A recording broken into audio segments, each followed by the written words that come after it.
नमस्कार बंधुरा welcome to अपर्णार kitchen. ता चले एसेছি মাছ ভাতের থালি নিয়ে। মাছ ভাতের থালিতে রেখেছি আজকে দই রুই। তো দই রুইটা বানানোর জন্য এখানে দেখুন রুই মাছ নিয়েছি, রুই মাছের দাগার পিস আর পেটির পিস নিয়েছি। আর নিয়ে নেবো একটু সর্ষের তেল, নুন আর সামান্য একটু হলুদ গুঁড়ো। হলুদ গুঁড়োটা কিন্তু অপশনাল।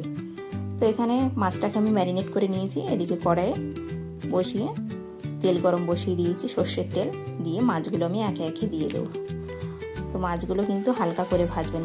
মাছগুলো একটু বসিয়ে দিয়ে একটু অন্যদিকে গেছিলো, তো মাছগুলো লাল লাল হয়ে গেছে। তো মাছগুলো ভাজা হয়ে গেছে।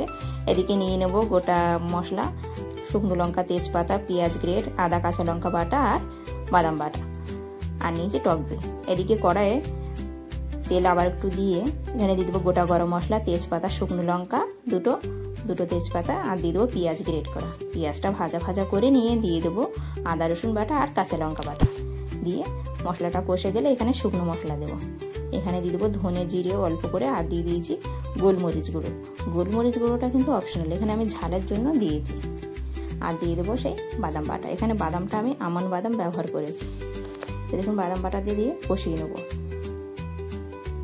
কষে গেলে একটু দিয়ে দেবো কাশ্মীরি লঙ্কা গুঁড়ো আর পরিমাণ মতো নুন দিয়ে দেবো।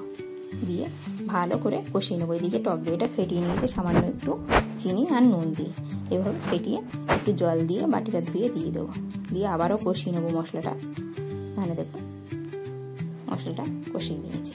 তো মশলাটা কষে গেলে এখানে পরিমাণ মতো জল দিয়ে দেবো। তো এভাবে কিন্তু আপনারা কাতলা মাছ দিয়েও করতে পারেন, মানে মেন তো কাতলা মাছ দিয়েই হয়, তো আমি রুই মাছ দিয়েই করেছি। দই রুইও খেতে খুবই ভালো লাগে খেতে। এভাবে একবার ট্রাই করবেন, আশা করি ভালোই লাগবে আপনাদের। তো এখানে মাছটা কিন্তু আমি আবারও বলছি, মাছটা আমার বেশি ভাজা হয়ে গেছে। এখানে হালকা করে ভেজে নেবেন। মাছগুলো দিয়ে দিয়েছি, ঝোলটা ফুটে উঠেছে। এখানে দিয়ে দেবো দুটো কাঁচা লঙ্কা। এখানে গোটা আমি কাঁচা লঙ্কা দিয়েছি, যেহেতু বাটা দিয়েছি এই জন্য আমি আর চিড়ে দিইনি, গোটা ফেলে দিয়েছি। এখানে দিয়ে দেবো একটু চিনি আর গরম মশলা গুঁড়ো দিয়ে একটু গ্যাসটা কমিয়ে একটু ফুটিয়ে নিয়ে নামিয়ে নেবো। তো রেডি হয়ে গেছে দই রুই। তো এখানে দেখুন গ্রেভি কিন্তু একটু বেশি আছে, মানে আমি রেখেছি বেশি, আপনারা একটু কমিয়ে রাখবেন। তো দেখুন আরও কমে গেছে। তো রেডি হয়ে গেছে দই রুই। এদিকে দেখুন ভাত বেড়ে নিয়েছি। ভাতের সাথে নিয়েছি ছোলার ডাল, মোচা, চিংড়ি মাছ, আর নিয়েছি থোড়ের ঘন্ট, আর নিয়েছি মেন দই রুই। দিয়ে দুপুরের খাওয়াটা জমিয়ে খেয়ে নেব।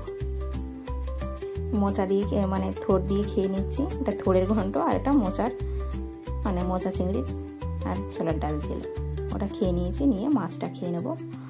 মাছটা দারুণ হয়েছিল খেতে, আর মাছটা খুবই ভালো খেতে। তো আজকের মতন এটুকুনি, টাটা, দেখা হবে নেক্সট ভিডিওতে।